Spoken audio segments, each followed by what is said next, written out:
ಇವರದ್ದು ಸಾಗರದಷ್ಟೇ ವಿಶಾಲವಾದ ವ್ಯಕ್ತಿತ್ವ. ಅಷ್ಟು ಸುಲಭವಾಗಿ ಇವರನ್ನು ಅರ್ಥ ಮಾಡ್ಕೊಳ್ಳೋಕ್ಕಾಗಲ್ಲ. ಮೇಲುನೋಟಕ್ಕೆ ಶಾಂತವಾಗಿ ಕಂಡರೂ ಒಳ ವಿಚಾರದಲ್ಲಿ ಹಲವಾರು ಚಿಂತನೆ, ಜ್ಞಾನ, ಲೆಕ್ಕಾಚಾರ ಎಲ್ಲ ತುಂಬಿರುತ್ತೆ. ತಾಳ್ಮೆಗೆ ಮತ್ತೊಂದು ಹೆಸರೇ ಈ ನಕ್ಷತ್ರದವರು. ಎಸ್, ನಾನು ಯಾರ ಬಗ್ಗೆ ಹೇಳ್ತಾ ಇದ್ದೀನಿ? ಉತ್ತರ ಭಾದ್ರ ನಕ್ಷತ್ರದವರ ಬಗ್ಗೆ ಹೇಳ್ತಾ ಇದ್ದೀನಿ. ಉತ್ತರ ಭಾದ್ರ ನಕ್ಷತ್ರದವರು ಅಷ್ಟು ಸುಲಭವಾಗಿ ಎಂಥದ್ದೇ ಪರಿಸ್ಥಿತಿಯಲ್ಲಿ ನೇರವಾಗಿ ರಿಯಾಕ್ಟ್ ಮಾಡಲ್ಲ, ತಾಳ್ಮೆಯಿಂದ ವರ್ತಿಸ್ತಾರೆ. ಆದರೆ ಪರಿಸ್ಥಿತಿಯನ್ನು ಅವಲೋಕಿಸಿ ಸಮಯ ತಗೊಂಡು ವಾಪಸ್ ಏನು ಕೊಡಬೇಕು ಅದನ್ನು ಕೊಟ್ಟೇ ಕೊಡ್ತಾರೆ. ಅಷ್ಟು ಜಾಣ್ಮೆ, ಅಷ್ಟು ತಾಳ್ಮೆ ಇವರನ್ನು ನೋಡಿನೇ ಕಲಿಬೇಕು. ಓಕೆ, ಸತ್ಯಕ್ಕೆ ಬೆಲೆ ಕೊಡ್ತಾರೆ. ಸತ್ಯವಾಗಿ ನಡ್ಕೋಬೇಕು ಅನ್ನೋದ್ರ ಕಡೆನೇ ಇವರ ಹೆಚ್ಚು ಆಲೋಚನೆಗಳಿರುತ್ತೆ. ಹಣವನ್ನು ಸೇವಿಂಗ್ ಮಾಡೋದು, ಅದನ್ನು ಅಂದರೆ ಮುಂದಿನ ಭವಿಷ್ಯಕ್ಕಾಗಿ ಇಟ್ಕೊಳ್ಳೋದು, ಈ ಥರದ್ದೆಲ್ಲ ಬುದ್ಧಿ ಈ ಒಂದು ನಕ್ಷತ್ರದವ್ರಿಗೆ ಇರುತ್ತೆ.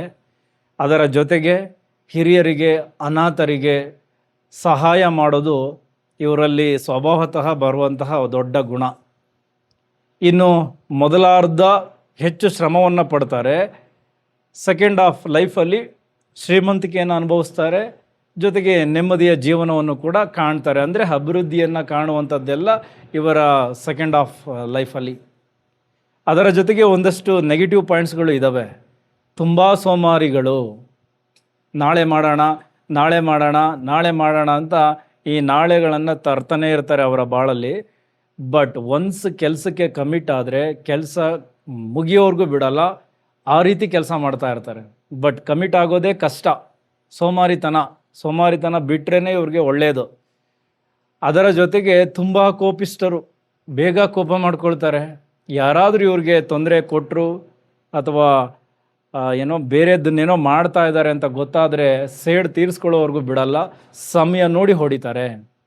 ಓಕೆ, ಅದರ ಜೊತೆಗೆ ಆತುರದ ನಿರ್ಧಾರಗಳು ಜಾಸ್ತಿ, ಓವರ್ ಥಿಂಕಿಂಗ್ ಜಾಸ್ತಿ, ಇದೆಲ್ಲ ಜಾಸ್ತಿ ಮಾಡ್ಕೊಳ್ತಾರೆ. ಮಾನಸಿಕ ಖಿನ್ನತೆಯು ಕೂಡ ಜಾಸ್ತಿ ಆಗುತ್ತೆ ಒಂದೊಂದು ಸರಿ ಇದರಿಂದ. ಸೊ ಈ ನೆಗೆಟಿವ್ ಪಾಯಿಂಟ್ಸ್ ಕಡೆ ಹೆಚ್ಚು ಗಮನ ಕೊಟ್ಟರೆ ಡೆಫಿನೆಟ್ಲಿ ಈ ಉತ್ತರ ಭಾದ್ರ ನಕ್ಷತ್ರದವರು ಅವರು ಏನು ಎಫರ್ಟ್ ಹಾಕ್ತಾರೆ, ಕೆಲಸ ಮಾಡ್ತಾರೆ, ಅದಕ್ಕೆ ಒಳ್ಳೆಯ ರಿಸಲ್ಟನ್ನು ಖಂಡಿತ ಅವರ ಜೀವಿತ ಅವಧಿಯಲ್ಲಿ ಪಡೆದುಕೊಳ್ತಾರೆ. ಸೋಮಾರಿತನವನ್ನು ಬಿಡಬೇಕು, ಬೇಗ ಕೋಪ ಮಾಡ್ಕೋಬಾರ್ದು, ಓವರ್ ಥಿಂಕಿಂಗ್ ಬೇಡ, ನೆಗೆಟಿವ್ ಆಲೋಚನೆಗಳನ್ನು ತಲೆಯಿಂದ ಹೊರಗಡೆ ತೆಗಿಬೇಕು. ಎಸ್, ಈ ಉತ್ತರ ಭಾದ್ರ ನಕ್ಷತ್ರದವರಿಗೆ ಶನಿ ಅಧಿಪತಿ ಆಗ್ತಾರೆ. ಮೀನರಾಶಿಯಲ್ಲಿ ಉತ್ತರ ಭಾದ್ರ ನಕ್ಷತ್ರ ಬರುತ್ತೆ. ಈಗ ಮೀನರಾಶಿಯಲ್ಲಿ ಶನಿ ಮಹಾತ್ಮರು ರೇವತಿ ನಕ್ಷತ್ರದಲ್ಲಿ ಸಂಚರಿಸ್ತಾ ಇದ್ದಾರೆ. ಇದರಿಂದ ಉತ್ತರ ಭಾದ್ರ ನಕ್ಷತ್ರದವ್ರಿಗೆ ಏನೆಲ್ಲ ಫಲಗಳಿವೆ? ಸಾಮಾನ್ಯವಾಗಿ ಉತ್ತರ ಭಾದ್ರ ನಕ್ಷತ್ರದವರು ಈ ಸಿವಿಲ್ ಕ್ಷೇತ್ರದಲ್ಲಿ ಹೆಚ್ಚು ಗುರುತಿಸ್ಕೊಂಡಿರ್ತಾರೆ. ಅಂದರೆ ಒಂದಷ್ಟು ಕಾರ್ಮಿಕರುಗಳನ್ನು ಒಗ್ಗೂಡಿಸ್ಕೊಂಡು ಕೆಲಸ ಯಾರ್ಯಾರು ಮಾಡ್ತಾ ಇದ್ದಾರಲ್ಲ ಅವರೆಲ್ಲ ಉತ್ತರ ಭಾದ್ರ ನಕ್ಷತ್ರದವರು. ಸಿವಿಲ್ ಕಾಂಟ್ರಾಕ್ಟ್ಗಳಿರಬಹುದು ಅಥವಾ ಕನ್ಸ್ಟ್ರಕ್ಟ್ ಮಾಡ್ತಾ ಇರ್ತಾರಲ್ಲ ಸಿವಿಲ್ ಇಂಜಿನಿಯರ್ಸ್, ಅದರ ಜೊತೆಗೆ ಈ ಸೈಂಟಿಸ್ಟ್ಗಳು ಕೂಡ ಜಾಸ್ತಿ ಇರ್ತಾರೆ. ಯಾಕೆಂದರೆ ಸ್ವಲ್ಪ ರಿಸರ್ಚ್ ಓರಿಯೆಂಟೆಡ್ ಮೈಂಡ್ಸೆಟ್, ಯಾವಾಗಲೂ ಏನಾದರೂ ಒಂದು ರಿಸರ್ಚ್ ಮಾಡ್ತಾ ಇರ್ತಾರೆ, ಸಂಶೋಧನೆಗೆ ಮುಂದಾಗಿರ್ತಾರೆ. ಹಾಗಾಗಿ ಹೆಚ್ಚು ಜನ ವಿಜ್ಞಾನಿಗಳು ಇಲ್ಲಿ ಸಿಗ್ತಾರೆ. ನಿಗೂಢ ಶಾಸ್ತ್ರ, ಜ್ಯೋತಿಷ್ಯ, ವಾಸ್ತು, ಈ ಥರದ ವಿಚಾರಗಳಲ್ಲೂ ಕೂಡ ಹೆಚ್ಚು ಜನ ಈ ಉತ್ತರ ಭಾದ್ರ ನಕ್ಷತ್ರದಲ್ಲಿ ಸಿಗ್ತಾರೆ. ಇನ್ನು ಗ್ರಾಮ ಪಂಚಾಯಿತಿ, ಹೋಬಳಿ, ಇಲ್ಲಿ ಚುನಾಯಿತ ಪ್ರತಿನಿಧಿಗಳು ಕೂಡ ಈ ನಕ್ಷತ್ರದಲ್ಲಿ ಸಿಗ್ತಾರೆ. ಅದರ ಜೊತೆಗೆ ಈ ಸಂಘ ಸಂಸ್ಥೆಗಳಲ್ಲಿ ಚುನಾಯಿತ ಪ್ರತಿನಿಧಿಗಳಾಗಿಯೂ ಕೂಡ ಈ ನಕ್ಷತ್ರದಲ್ಲಿ ಹೆಚ್ಚು ಜನ ಸಿಗ್ತಾರೆ. ಓವರಾಲ್ ಈ ಕಾರ್ಮಿಕ ವರ್ಗದವರನ್ನು ಇವರು ಕಂಟ್ರೋಲ್ ಮಾಡ್ತಾ ಇರ್ತಾರೆ. ಇವರ ಅಂಡರಲ್ಲಿ ಸಾಕಷ್ಟು ಜನ ಕಾರ್ಮಿಕರು ಕೆಲಸ ಮಾಡ್ತಾ ಇರ್ತಾರೆ, ಅವರಿಗೆ ಉದ್ಯೋಗವನ್ನು ಒದಗಿಸಿ ಕೊಡ್ತಾ ಇರ್ತಾರೆ. ಸೊ ಇನ್ನೂ ಹೆಚ್ಚು ವರ್ಗಗಳಿವೆ, ಈ ಒಂದೇ ವಿಡಿಯೋದಲ್ಲಿ ಹೇಳೋದು ಬೇಡ. ಮುಂದೆ ಬಂದಾಗ ಇನ್ನೊಂದಷ್ಟು ವರ್ಗಗಳನ್ನು ತೆಗೆದುಕೊಳ್ಳೋಣ. ಈಗ ನೇರವಾಗಿ ನಿಮ್ಮ ಒಂದು ನಕ್ಷತ್ರಕ್ಕೆ ಶನಿಯ ಒಂದು ಸಂಚಾರ ಏನು ಮೇ 18ರಿಂದ ಅಕ್ಟೋಬರ್ 10ನೇ ತಾರೀಕುವರೆಗೂ ಇಷ್ಟು ದಿನಗಳ ಕಾಲ ಶನಿ ಪ್ರಭಾವ ಹೇಗಿರುತ್ತೆ? ಎಸ್, ಈ ವಿಡಿಯೋ ಡೆಡಿಕೇಟೆಡ್ ಆಗಿ ಮೀನರಾಶಿ ಉತ್ತರ ಭಾದ್ರ ನಕ್ಷತ್ರದವರಿಗೆ ಮಾತ್ರ. ಅಂದರೆ ಇಲ್ಲಿ ಇವೆಂಟ್ಸ್ಗಳು ಹೇಗೆ ಟ್ರಿಗರ್ ಆಗ್ತವೆ ಅನ್ನೋದಕ್ಕಿಂತ ಹೆಚ್ಚಾಗಿ ನಿಮ್ಮ ಈ ಒಂದು ಕಾಲಘಟ್ಟದಲ್ಲಿ ನಿಮ್ಮ ಮನಸ್ಥಿತಿ, ಸುತ್ತಲಿನ ವಾತಾವರಣ, ಇದೆಲ್ಲ ಹೇಗಿರುತ್ತೆ ಅನ್ನೋದನ್ನು ಈ ಒಂದು ನಕ್ಷತ್ರದ ಸಂಚಾರದ ಮೇಲೆ ನೀವು ತಿಳ್ಕೋಬಹುದು. ಏನಕ್ಕೆ ಅಂದರೆ ಶನಿ ಸಂಚಾರ ನಡೀತಾ ಇರೋದು ರೇವತಿ ನಕ್ಷತ್ರ, ನಿಮಗೆ ಅದು 2ನೇ ನಕ್ಷತ್ರ ಆಗುತ್ತೆ. ಸೊ 2ನೇ ನಕ್ಷತ್ರ ಅಂದರೆ ಅದು ಸಾಧಕ ತಾರೆ. ಸೊ ಹಾಗಾಗಿ ಸಾಕಷ್ಟು ವಿಚಾರಗಳಲ್ಲಿ ಪಾಸಿಟಿವೇ ತುಂಬಿದೆ ನಿಮ್ಮ ನಕ್ಷತ್ರಕ್ಕೆ. ಈಗ ಸಿಂಪಲ್ ಆಗಿ ಅರ್ಥ ಮಾಡ್ಕೊಳ್ಳೋಣ. ರೇವತಿ ನಕ್ಷತ್ರದ ಅಧಿಪತಿ ಬುಧ ನಿಮಗೆ 4 ಮತ್ತು 7ನೇ ಮನೆಯ ಅಧಿಪತಿ.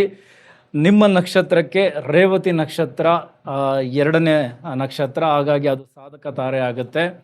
ಸೊ ಈ ಸರ್ಕಾರಿ ವಲಯದಲ್ಲಿ ಯಾರ್ಯಾರು ಕೆಲಸ ಮಾಡ್ತಾ ಇದ್ದೀರಲ್ಲ, ನಿಮಗೆ 4ನೇ ಮನೆ ಬಂದು ಅಧಿಕಾರ, ಕುರ್ಚಿ ಇದನ್ನು ಸೂಚಿಸುತ್ತೆ. ಸೊ ಹಾಗಾಗಿ ತುಂಬ ದಿನದಿಂದ ನೀವು ಬಡ್ತಿಗೋಸ್ಕರ ಕಾಯ್ತಾ ಇದ್ರಿ, ವರ್ಗಾವಣೆಗೋಸ್ಕರ ಕಾಯ್ತಾ ಇದ್ರಿ, ನೀವೊಂದುಕೊಂಡಂತಹ ಸ್ಥಳಕ್ಕೆ ನಿಮಗಿಷ್ಟವಾದಂತಹ ಪೋಸ್ಟಿಂಗ್ ಇದೆಲ್ಲವೂ ಸಿಗುವಂತಹ ಕಾಲ. ಸರ್ಕಾರದ ಸೌಲಭ್ಯಗಳು ಈಗ ಹೆಚ್ಚಾಗಿ ಸಿಗುತ್ತೆ. ಅದು ವಾಹನ ಇರಬಹುದು, ಮನೆ ಇರಬಹುದು, ಒಂದಷ್ಟು ಫಂಡ್ ಇರಬಹುದು, ಎಲ್ಲವೂ ಜಾಸ್ತಿ ಸಿಗುತ್ತೆ. ನಿಮ್ಮ ಮೇಲಧಿಕಾರಿಗಳಿಂದ ಪ್ರಶಂಸೆ, ಗೌರವ ಎಲ್ಲ ಪ್ರಾಪ್ತಿಯಾಗುತ್ತೆ. ಈ 7.5 ಸಂದರ್ಭದಲ್ಲೂ ಕೂಡ ಶನಿ ಮಹಾತ್ಮರ ನಕ್ಷತ್ರ ಬದಲಾವಣೆಯಿಂದ ನಿಮ್ಮಲ್ಲಿ ಒಂದಷ್ಟು ಪಾಸಿಟಿವ್ ಎನರ್ಜಿಗಳು ಜಾಸ್ತಿ ಆಗುತ್ತೆ. ಆದರೆ ನೀವು ಇಲ್ಲಿ ಸತ್ಯ ಮಾರ್ಗದಲ್ಲಿರಬೇಕು, ಭ್ರಷ್ಟಾಚಾರದ ವಿಚಾರಗಳಿಂದ ದೂರ ಇರಬೇಕು ಮತ್ತು ಶನಿ ಶ್ರಮವನ್ನು ಕೇಳೋದ್ರಿಂದ ನೀವು ಹೆಚ್ಚು ಕೆಲಸದ ಕಡೆ ಗಮನ ಕೊಡಬೇಕು. ಇದು ಯಾವುದು ಮಾಡದೆ ಇದನ್ನೆಲ್ಲ ಎಕ್ಸ್ಪೆಕ್ಟ್ ಮಾಡಿದ್ರೆ ಖಂಡಿತ ಕೊಡಲ್ಲ, ಶಿಕ್ಷೆ ಕೊಡ್ತಾರೆ. ಓಕೆ, ಅದೇ ರೀತಿ ಖಾಸಗಿ ವಲಯ. ಸೊ ಯಾರ್ಯಾರು ವಿದೇಶಿ ಕಂಪನಿಗಳಲ್ಲಿ ಕೆಲಸ ಮಾಡ್ತಾ ಇದ್ದೀರಾ, IT ಕ್ಷೇತ್ರಗಳಲ್ಲಿ ಕೆಲಸ ಮಾಡ್ತಾ ಇದ್ದೀರಾ, ನಿಮ್ಮೆಲ್ಲರಿಗೂ ಇದು ತುಂಬ ಚೆನ್ನಾಗಿರುವಂತಹ ಸಮಯ. ನಿಮ್ಮ ಸಂಬಳ ಜಾಸ್ತಿ ಆಗುತ್ತೆ, ಹೊಸ ಹೊಸ ಕೆಲಸಗಳ ಅಪರ್ಚುನಿಟೀಸ್ ಕ್ರಿಯೇಟ್ ಆಗುತ್ತೆ, ಆಫೀಸಲ್ಲಿ ನಿಮ್ಮ ಪ್ರಭಾವ ಜಾಸ್ತಿ ಆಗುತ್ತೆ, ಇಂಪ್ರೆಸಿವ್ ಆಗಿ ಕೆಲಸ ಮಾಡ್ತೀರಾ. ಅದೇ ರೀತಿ 4ನೇ ಮನೆ ತಾಯಿ, ಭೂಮಿ, ವಾಹನ, ಸುಖ ಎಲ್ಲವನ್ನ ತಿಳಿಸುತ್ತೆ. ಸೊ ಹಾಗಾಗಿ ತಾಯಿ ಆರೋಗ್ಯದಲ್ಲಿ ಚೇತರಿಕೆ ಕಾಣ್ತದೆ. ಅಂದರೆ ಉತ್ತರ ಭಾದ್ರ ನಕ್ಷತ್ರದವರು ಏನಾದರೂ ತಾಯಿ ಆರೋಗ್ಯದಲ್ಲಿ ಚಿಂತನೆಗೆ ಒಳಗಾಗಿದ್ದರೆ ಅಲ್ಲಿ ಸ್ವಲ್ಪ ಗುಡ್ ನ್ಯೂಸ್ ಇದೆ.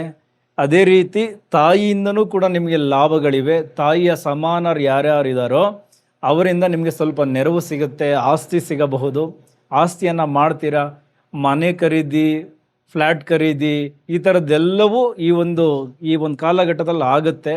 ಒಂದಷ್ಟು ಈ ತಾಯಿಯಿಂದನೇ ನಿಮಗೆ ಹೆಚ್ಚು ನೆರವು ಸಿಗುತ್ತೆ. ಅದರ ಜೊತೆಗೆ ಈ ವೆಹಿಕಲ್ ಸಂಬಂಧಿತ ಬಿಸ್ನೆಸ್ ಮಾಡ್ತಾ ಇದ್ದರೆ ಅದರಲ್ಲೂ ಕ್ಲಿಕ್ ಆಗ್ತೀರಾ, ಅಥವಾ ಹೊಸ ವೆಹಿಕಲ್ಗಳನ್ನು ತೆಗೆದುಕೊಳ್ತೀರಾ, ಅಪ್ಗ್ರೇಡ್ ಮಾಡ್ತೀರಾ ನಿಮ್ಮ ವೆಹಿಕಲ್ಗಳನ್ನು. ಈ ಥರದ್ದೆಲ್ಲವೂ ಇದೆ ಎಲ್ಲ ಕ್ಷೇತ್ರದವರಿಗೂ. ಇನ್ನು ಬಿಸ್ನೆಸ್ ಅಂತ ಬಂದಾಗ ರಿಯಲ್ ಎಸ್ಟೇಟ್ ಬಿಸ್ನೆಸ್ಸಲ್ಲಿ ಯಾರ್ಯಾರು ಇನ್ವಾಲ್ವ್ ಆಗಿದ್ದೀರಾ, ನಿಮಗೆ ಶನಿ ಮಹಾತ್ಮರ ಈ ಒಂದು ನಕ್ಷತ್ರ ಬದಲಾವಣೆಯಿಂದ ನಿಮ್ಮ ಕಾರ್ಯಕ್ಷೇತ್ರ ವೃದ್ಧಿಯಾಗುತ್ತೆ. ಸ್ಪೆಷಲಿ ಏಜೆನ್ಸಿ ಇಟ್ಕೊಂಡು ಕೆಲಸ ಮಾಡ್ತಿರೋರಿಗೆ ಇದು ಜಾಸ್ತಿ ವರ್ಕ್ ಆಗುತ್ತೆ, ಹೆಚ್ಚು ಹಣ ಗಳಿಕೆ ಆಗುತ್ತೆ. ಓಕೆ, ಅಂದರೆ ಕಮಿಷನ್ ಬೇಸ್ಡ್ ವ್ಯವಹಾರ ಮಾಡೋರಿಗೆ ತುಂಬ ಚೆನ್ನಾಗಿರುತ್ತೆ. ಯಾಕೆಂದರೆ 7ನೇ ಮನೆ ಅಧಿಪತಿಯು ಬುಧನೇ ಆಗಿರೋದ್ರಿಂದ ಈ ರೀತಿಯ ವಿಚಾರಗಳಲ್ಲಿ ಹೆಚ್ಚು ಹಣ ಗಳಿಕೆ ತುಂಬ ಚೆನ್ನಾಗಿರುತ್ತೆ. ಇನ್ನು ಅದೇ ರೀತಿ ಗೃಹಿಣಿಯರು ಈಗ ತುಂಬ ಹೆಚ್ಚು ಕೆಲಸ ಮಾಡ್ತಾ ಇದ್ದೀರಾ. ಸೊ ಮನೆಗೋಸ್ಕರ ಹೆಚ್ಚು ಶ್ರಮ ಪಡಬೇಕಾದ ಸಮಯ, ಪಟ್ಟುಬಿಡಿ. ನಿಮ್ಮ ಆರೋಗ್ಯವು ಸುಧಾರಿಸುತ್ತೆ. ಜೊತೆಗೆ ನಿಮ್ಗೆ ಅದೃಷ್ಟ ಇದೆ ಮನೆ ತೆಗೆದುಕೊಳ್ಳೋದಕ್ಕೆ ಅಥವಾ ಮನೆಯನ್ನು ಅಪ್ಗ್ರೇಡ್ ಮಾಡೋದಕ್ಕೆ, ಇಂಟೀರಿಯರ್ ಚೇಂಜ್ ಮಾಡೋದಕ್ಕೆ. ಇದೆಲ್ಲದಕ್ಕೂ ಇದು ಅದ್ಭುತವಾದ ಸಮಯ. ಅಪ್ಗ್ರೇಡ್ ಮಾಡ್ಕೊಳ್ಳಿ, ನಿಮ್ಮ ಮನೆಯಲ್ಲಿ ಖುಷಿಯ ವಾತಾವರಣಗಳಿರುತ್ತೆ. ನಾನು ಯಾವೆಲ್ಲ ವಿಚಾರಗಳು ಹೇಳ್ತೀನಿ ಅದನ್ನು ಪುರುಷರು ತಗೊಳ್ಳಿ, ಮಹಿಳೆಯರು ತಗೊಳ್ಳಿ, ಅಷ್ಟೊಂದು ವ್ಯತ್ಯಾಸ ಇರಲ್ಲ. ಆಲ್ಮೋಸ್ಟ್ ಆ ಥರದ ವಿಚಾರಗಳು ನಿಮ್ಮ ಬದುಕಿನಲ್ಲೂ ಬರ್ತದೆ. ಓಕೆ, ಇನ್ನು 7ನೇ ಮನೆ ಪಾಲುದಾರಿಕೆಯ ವಿಚಾರವನ್ನು ಸೂಚಿಸುತ್ತೆ. ಸೊ ಹಾಗಾಗಿ ಪಾಲುದಾರಿಕೆಯ ವಿಚಾರದಲ್ಲೂ ಕೂಡ ಒಂದಷ್ಟು ವೃದ್ಧಿಯಾಗುವಂತಹ ಸಮಯ. ಬಟ್ ಅಕೌಂಟ್ಸ್ ವಿಚಾರದಲ್ಲಿ ತುಂಬ ಟ್ರಾನ್ಸ್ಪರೆನ್ಸಿ ಮೇಂಟೈನ್ ಮಾಡಬೇಕು. ಶನಿ ಮಹಾತ್ಮರ ಈ ಒಂದು ಸಂಚಾರದಲ್ಲಿ ನೀವು ತುಂಬ ಓಪನ್ ಆಗಿದ್ದರೆ, ಟ್ರಾನ್ಸ್ಪರೆನ್ಸಿ ಮೇಂಟೈನ್ ಮಾಡ್ತಾ ಇದ್ದರೆ, ನಿಮ್ಮ ವ್ಯಾಪಾರಗಳು ಅಂದರೆ ಪಾಲುದಾರಿಕೆಯಲ್ಲಿ ನಡೆಯುವಂತಹ ಬಿಸ್ನೆಸ್ಗಳು ದೊಡ್ಡ ಮಟ್ಟಕ್ಕೆ ಕ್ಲಿಕ್ ಆಗುತ್ತೆ. ಹೊಸ ಹೊಸ ಒಪ್ಪಂದಗಳನ್ನು ಮಾಡ್ಕೊಳ್ತೀರಾ, ಅಥವಾ ಇದೇ ಸಮಯದಲ್ಲಿ ಹೊಸ ಪಾರ್ಟ್ನರ್ ಸಿಗಬಹುದು ನಿಮ್ಮ ಒಂದು ಬಿಸ್ನೆಸ್ಗೆ ಸಪೋರ್ಟಿವ್ ಆಗಿ. ಸೊ ಹಾಗಾಗಿ ಈ 7ನೇ ಮನೆ, 4ನೇ ಮನೆ ಈ ಒಂದು ಸಾಧಕ ತಾರೆಯ ಒಂದು ನಕ್ಷತ್ರದಿಂದ ತುಂಬ ಚೆನ್ನಾಗಿ ವೃದ್ಧಿಯಾಗುತ್ತೆ. ಇನ್ನು 12ನೇ ಮನೆ ಅಂದರೆ ರಾಶಿ ಚಕ್ರದಲ್ಲಿ 12ನೇ ಮನೆ ಆಗಿರೋದ್ರಿಂದ ವಿದೇಶಿ ಸಂಬಂಧಿತ ವ್ಯವಹಾರಗಳಲ್ಲೂ ಕೂಡ ಅತ್ಯಂತ ಯಶಸ್ಸನ್ನು ಗಳಿಸ್ತೀರಾ. ಇಂಪೋರ್ಟ್ ಎಕ್ಸ್ಪೋರ್ಟ್ ಬಿಸ್ನೆಸ್ ಮಾಡೋದಿರಬಹುದು ಅಥವಾ ವಿದೇಶಿ ಕಂಪನಿಗಳಲ್ಲಿ ಕೆಲಸ ಮಾಡೋದಿರ್ಬೋದು, ಇಲ್ಲೆಲ್ಲವೂ ಹಣಗಳಿಕೆ ತುಂಬ ಚೆನ್ನಾಗಿರುತ್ತೆ. ಇನ್ನು ಅದರ ಜೊತೆಗೆ ಮಕ್ಕಳಿಗೆ ಸ್ಕಾಲರ್ಶಿಪ್ ಸಿಗುವಂಥದ್ದು, ಅಂದರೆ ಎಜುಕೇಷನಲ್ಲಿ ಯಾರ್ಯಾರು ಹೈಯರ್ ಸ್ಟಡೀಸ್ಗೆ ಪ್ಲ್ಯಾನ್ ಆಗಿದ್ದೀರಾ ನಿಮಗೆ ಸ್ಕಾಲರ್ಶಿಪ್ ಸಿಗುತ್ತೆ. ಸೊ ನಿಮ್ಮ ಸ್ಟಡೀಸ್ ಕೂಡ ತುಂಬ ಒಳ್ಳೆಯ ಮಟ್ಟಕ್ಕೆ ಹೋಗುತ್ತೆ. ಶನಿ ಮಹಾತ್ಮರು ಈ ಥರ ಒಂದಷ್ಟು ಒಳ್ಳೆಯ ವಿಚಾರಗಳನ್ನು ಸಾಡೇ ಸಾತಿನ ಸಂದರ್ಭದಲ್ಲೂ ಈ ನಕ್ಷತ್ರದಲ್ಲಿ ಸಂಚಾರ ಮಾಡ್ತಾ ನಿಮಗೆ ತಂದು ಕೊಡ್ತಾರೆ. ಈಗ ನೀವು ಶಾರ್ಟ್ಕಟ್ಟನ್ನು ಬಿಡಬೇಕು, ಬೇರೆ ಕೆಟ್ಟ ಮಾರ್ಗಗಳನ್ನು ಬಿಡಬೇಕು, ಸೋಮಾರಿತನವನ್ನು ಬಿಡಬೇಕು, ಹೆಚ್ಚು ಕೆಲಸದ ಕಡೆ ಗಮನ ಕೊಡಬೇಕು, ಹೆಚ್ಚು ಶ್ರಮ ಹಾಕಬೇಕು. ಖಂಡಿತ ರಿಸಲ್ಟ್ ಈ ಒಂದು 4 ತಿಂಗಳಲ್ಲಿ ದುಪ್ಪಟ್ಟಾಗಿ ಸಿಗುತ್ತೆ. ಸೊ ನಿಮಗೆ ಸಿಗಬೇಕಾದ ಲಾಭಗಳು ಖಂಡಿತ ಸಿಗುತ್ತೆ. ಆದರೆ ಸುಮ್ಮನೆ ಕೂತು ಈ ಸಮಯವನ್ನು ವೇಸ್ಟ್ ಮಾಡ್ಕೊಳಕ್ಕೆ ಹೋಗಬೇಡಿ. ನಾಳೆ ಅಂತ ದಿನಗಳನ್ನು ಮುಂದಿಡೋದಕ್ಕೆ ಹೋಗಬೇಡಿ. ಆಗೋದೆಲ್ಲ ಹಿಂದೆ ಆಗಲಿ, ಪ್ರಯತ್ನವನ್ನು ಹಿಂದೆ ಮಾಡಿ. ಎಲ್ಲರೂ, ಮಹಿಳೆಯರು, ಶಿಕ್ಷಕರು, ಎಲ್ಲ ವೃತ್ತಿಯಲ್ಲಿರೋರು, ಮಕ್ಕಳು ಎಲ್ಲರೂ ಕೂಡ.